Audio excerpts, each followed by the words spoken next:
বিভিন্ন মনোনয়ন প্রত্যাশীদের সাথে আমরা ছিলাম। এখন তো আমরা জাতীয়তাবাদী দলের একজন প্রার্থী পাইছি এবং তার প্রতি ধানের শীষ। সবাই আমরা এই ধানের শীষকে বিজয়ের লক্ষ্যে এই কেন্দ্রে সুন্দর সফলভাবে নির্বাচন করার লক্ষ্যে আমাদের প্রার্থী বলেছে সকল বিএনপির সাথে সমন্বয় করে সবাই একসাথে হয়ে মিলেমিশে আন্তরিকভাবে যাতে সুন্দরভাবে এই নির্বাচন তাই যত সুন্দর তত সুসংগঠিতভাবে নির্বাচন করা যাবে তত নির্বাচনটা সফল হবে।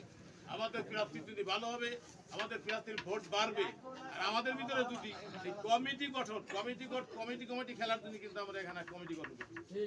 নির্বাচন সুষ্ঠু সুন্দরভাবে সফলভাবে পরিচালনা করব এবং আমাদের প্রার্থীর বিজয়ের লক্ষ্যে আমাদের এই নির্বাচন